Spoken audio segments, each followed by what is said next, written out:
Nos place darles la bienvenida a una nueva edición de Diálogo al Punto, un programa internacional que les brinda información y también inspiración para la vida.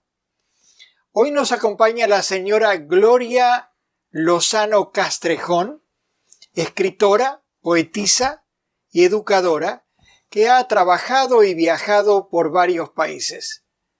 Bienvenida, Gloria. Es un placer, doctor. Vamos a hablar de un tema que nos interesa a los dos y que les va a interesar a ustedes también.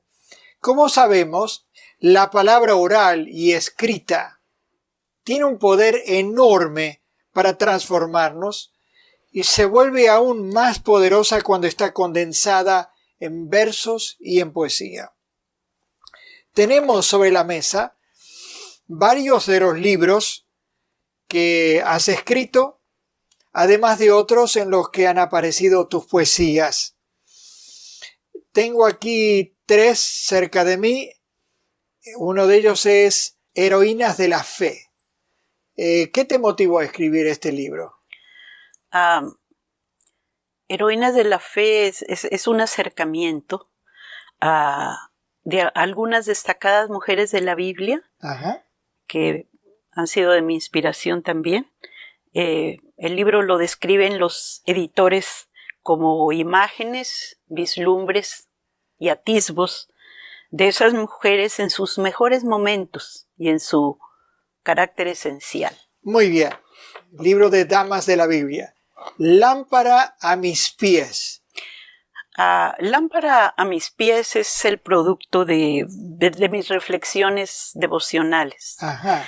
Sí, quise añadir a cada reflexión una ilustración tomada de diferentes fuentes a fin de que algunos lectores pudieran convertir tales reflexiones en temas más amplios para presentarlos más tarde. Sí, mi impresión es que pueden ser devocionales o sermones cortos.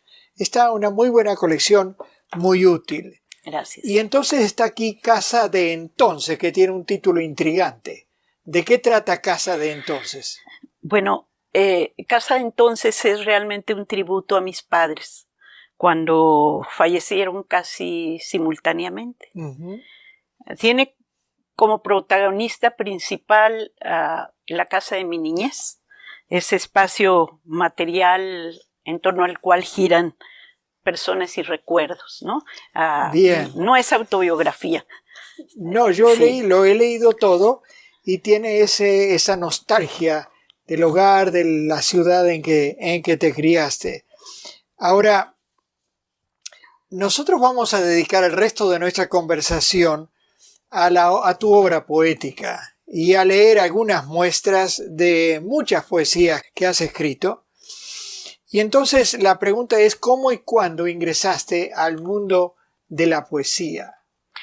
Bueno, mi contacto con la poesía se estableció primeramente a través de la declamación. Ajá. Mi madre gustaba de repetir versos en la casa, versos que me conmovían. Y ella se encargó de que memorizara algunos y de ayudarme con la interpretación. Y antes de los 5 años ya estaba yo recitando por la radio, ¿no? No me digas. Sí, así es. Desde entonces ya la poesía se convirtió para mí en una segunda naturaleza, ¿no? Qué lindo. Cualquier programa familiar, cívico, cultural, escolar, pues... Gloria, tienes que recitar algo. Sí, siempre accedía. ¡Qué bien! ¿Y a qué edad comenzaste a escribir tus propios poemas? Mis propios poemas los empecé a escribir en mi temprana adolescencia. Uh-huh. Ya para entonces tenían un tono de nostalgia, tal vez demasiado.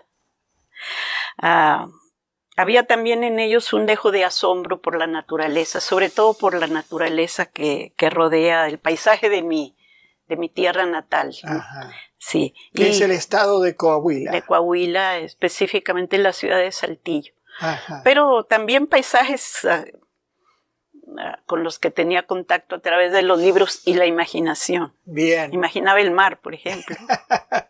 del centro de la tierra, ¿no? Así es.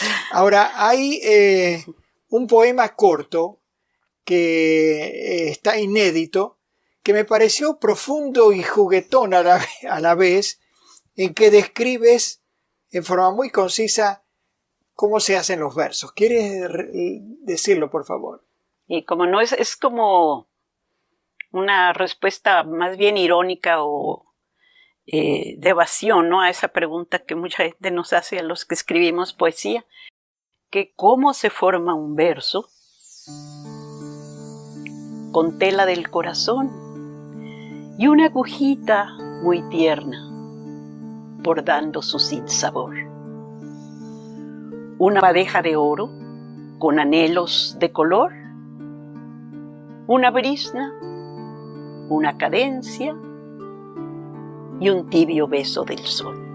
A mí me gusta mucho eso, está muy bien.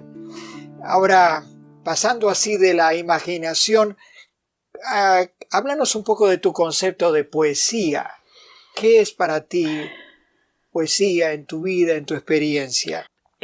Personalmente, la poesía es un ente que me acompaña asiduamente. Es como un intérprete para conversar con la vida, con Dios, con otras realidades, sobre todo conmigo misma.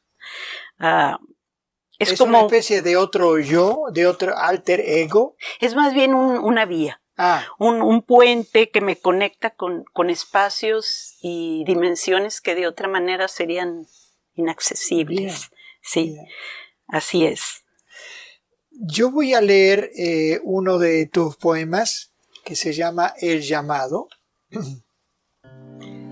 Hablóme muy quedo, casi en el susurro de un suspiro leve.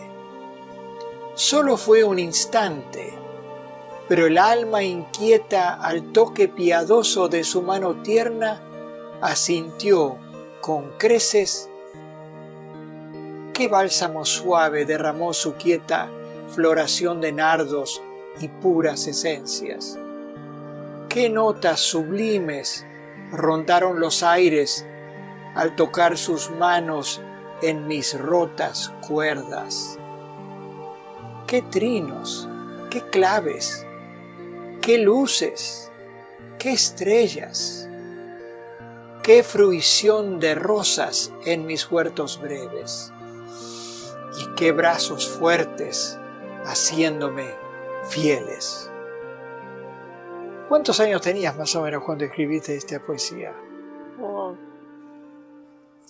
Ya estaba en mi edad adulta. Ajá. Sí, así que este poema más bien es una interpretación de lo que siente un alma más o menos como la mía, a quien le apela más el silbo apacible cuando de escuchar la voz de Dios se trata, pero retrata más bien, aunque es mi experiencia tácita también, la profunda y a la vez tierna y conmovedora conexión del alma humana con Dios. Cuando, qué cosa más linda. En un momento dado, ¿no?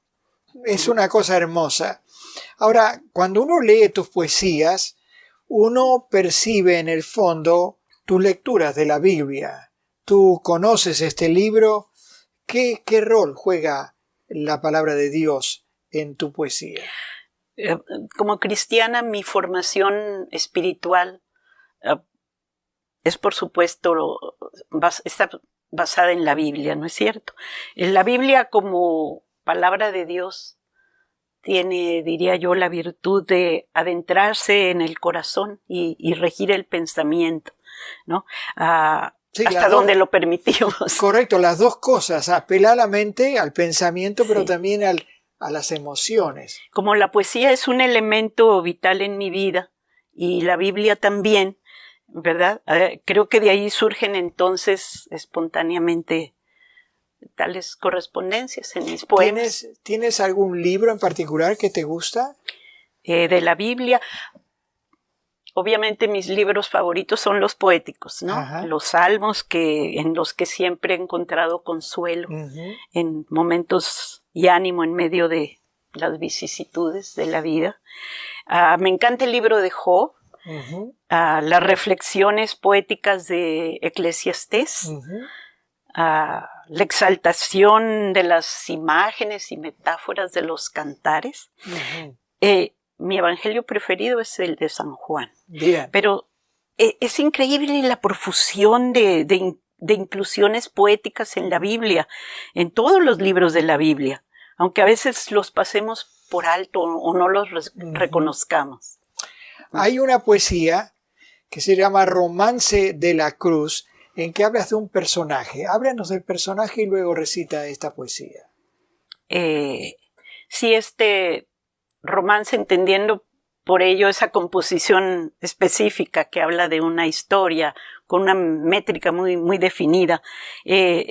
Esta cuenta la anécdota ocurrida camino al Calvario de Simón Cireneo, a quien los soldados romanos lo hicieron cargar la cruz, cuando ya el Señor Jesucristo se doblaba al peso del madero.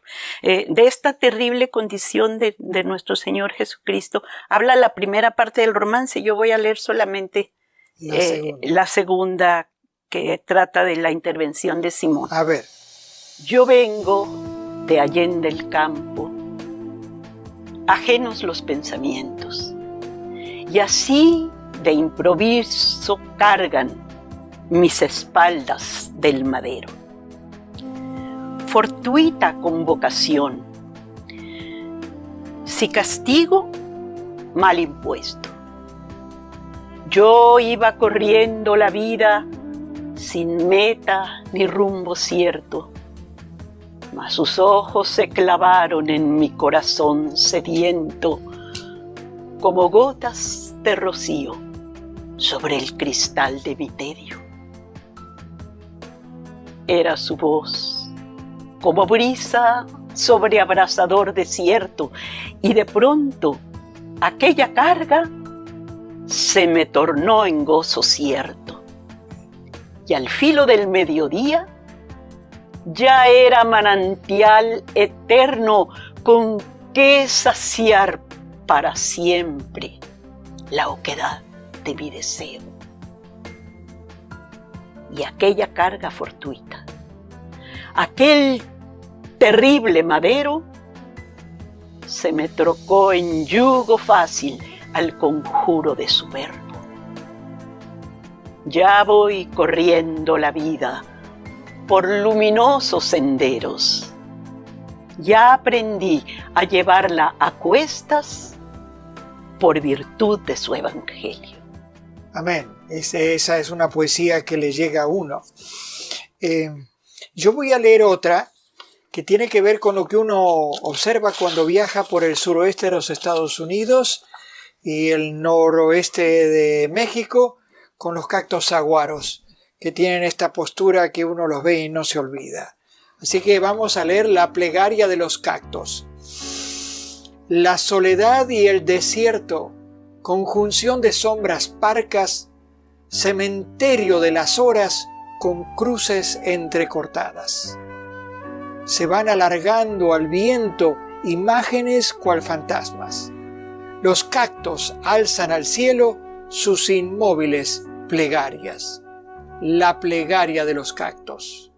Brazos en perenne ruego, inmóviles, asombradas, siluetas rasgando el tedio de horizonte en lontananza.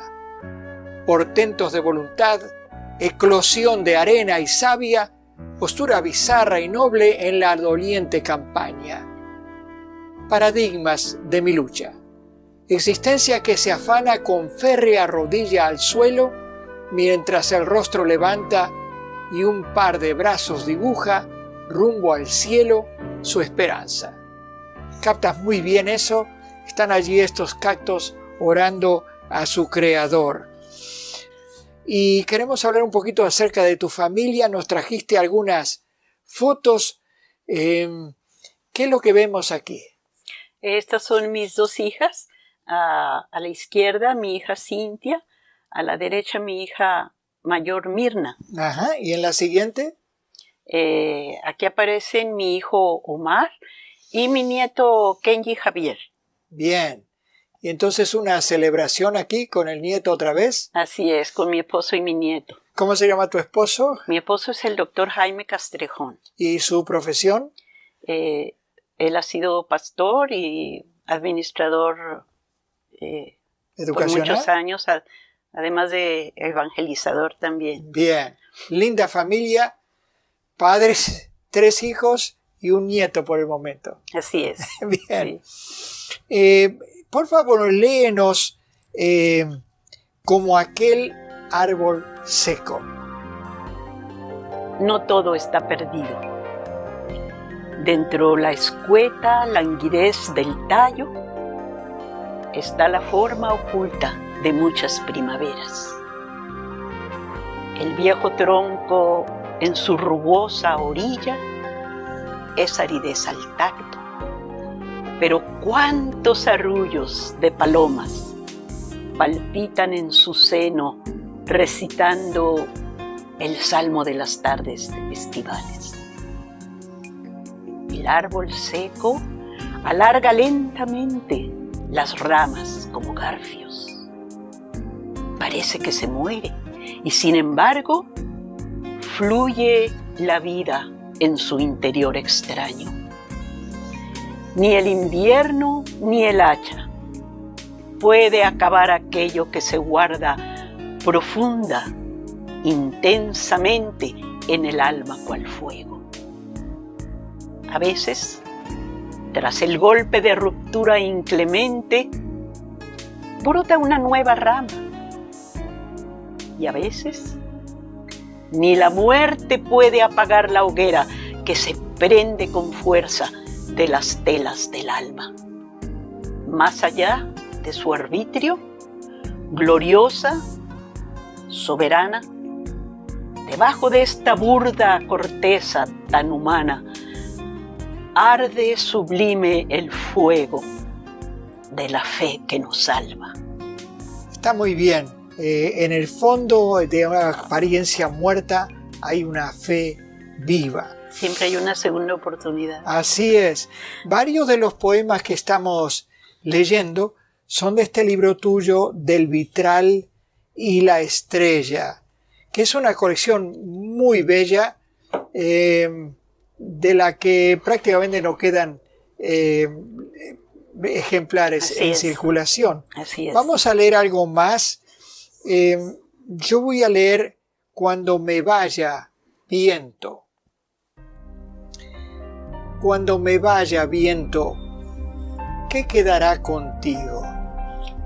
¿Qué seguirás llevando de mi ser, fino amigo? ¿Dirás entre tus flores de brisa mi plegaria?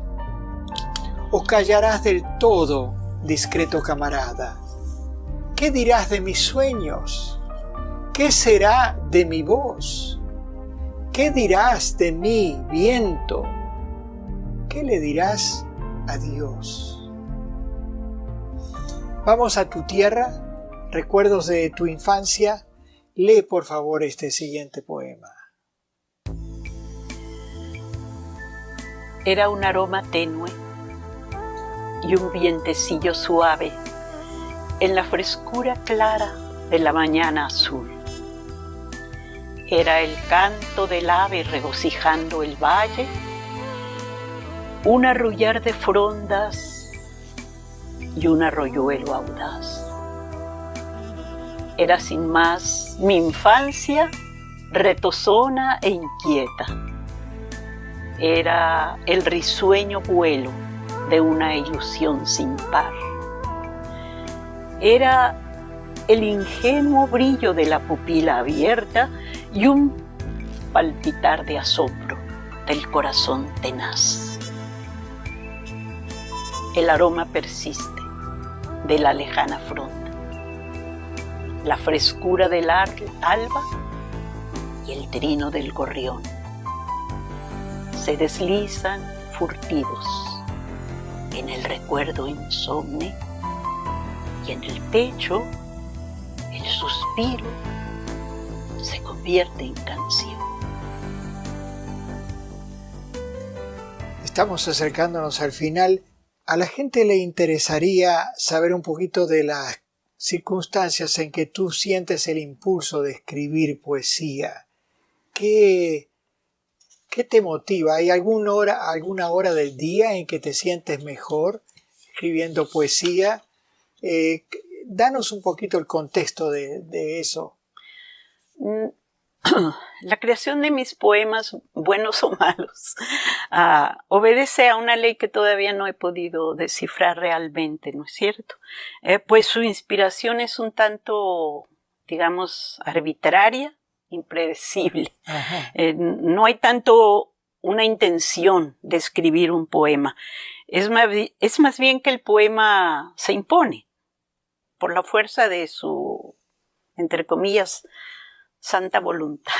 Se impone sobre ti, tienes que escribirlo. Claro, los temas obedecen a lo experimentado o intuido por mí en algún momento de la existencia. La única excepción es cuando escribí los poemas que acompañan al libro Heroínas de la Fe, cuando trato la vida de estas mujeres de la Biblia. Allí sí fue intencional esos versos. Hay una frescura en tu poesía que uno la siente. Es como que algo se apodera de ti que tú tienes que comunicarlo.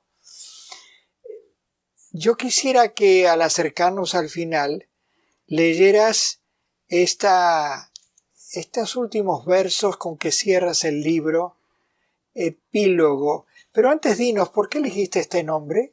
¿Qué quiere decir? ¿Por qué elegiste Del vitral y la estrella? Muchos de los versos del vitral y la estrella son religiosos. Y por eso de allí el término vitral, ¿no es cierto? La otra parte de los poemas incluidos son poemas de esperanza, son poemas de pensamiento positivo, y de allí la estrella como símbolo de todo ello. Bien. Lee esta oración o recita esta oración, epílogo, por favor. Antes que el lazo de la noche alcance, antes que aleve se consuma el tiempo, antes que deje de ondular la flama endeble y frágil al vigor del viento. Antes, Señor, que se nos vaya el día y el terror sobrecoja y anonade. Antes que vuelque su furor el vaso y tiemble el fuerte y su vigor le falte. Antes, Señor, acójanos tu seno. Antes, Señor, envuélvanos tu gracia. Antes, Señor, tu sangre nos sea sello.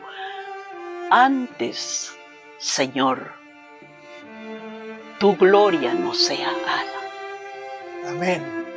Amén. Qué hermosa oración. Se nos está terminando el tiempo, Gloria.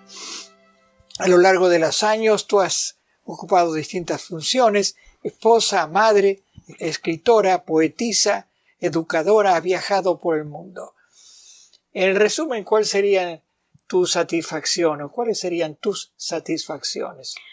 Yo he encontrado satisfacción en todo lo que usted ha mencionado. He encontrado no solo satisfacción, sino la razón de mi existencia. Estoy orgullosa de mi familia, de mi trayecto al lado de mi esposo durante los largos años de servicio, de mis 3 hijos y mi querido nieto.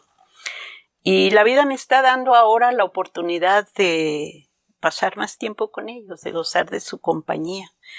También la enseñanza me trajo grandes satisfacciones. No hay como la interacción con la mente del alumno en el plano intelectual. Me satisface también el haber empeñado lo máximo de mi esfuerzo en todas estas tareas mencionadas. Aunque siendo perfeccionista, entiendo bien que Dios ha tenido que completar muchas cosas y seguirá seguramente completándolas. Así es. ¿Quieres decirle algo directamente a nuestra audiencia? Se nos está terminando el tiempo, pero una mujer que ha vivido en distintos lugares, que ha escrito, ¿qué le quieres decir a nuestra audiencia? Quisiera decirle que Dios no solamente ama la belleza y crea lo bello. Dios es la belleza en sí, ¿no es cierto? Eso es parte de su naturaleza y de su carácter, y ha dotado al hombre con la capacidad de recrearlo en obras artísticas, ¿no? La belleza no es adorno superfluo, algo que se puede desatender para encargarse de lo que pensamos que es más importante. Hay que procurarla, hay que gozarla, hay que crearla cada cual con sus propios talentos y recursos. Mi invitación a la audiencia es a recrear esa belleza a través de la palabra, de la imagen, del sonido, de la forma. Es parte de nuestra adoración a Dios. Es parte de la gloria y el homenaje que le rendimos. Animo a todos los creadores de obras artísticas a continuar adelante. Dios de belleza, Dios esencialmente bello. Y que nos ha dado a nosotros la oportunidad de imitarla, recrearla, compartirla. Así es. Gloria, un gusto haberte entrevistado. El placer ha sido mío, totalmente. Muchas gracias por la poesía, y a nuestra audiencia la seguimos con nuestro diálogo en la próxima edición de Diálogo al Punto. Adiós.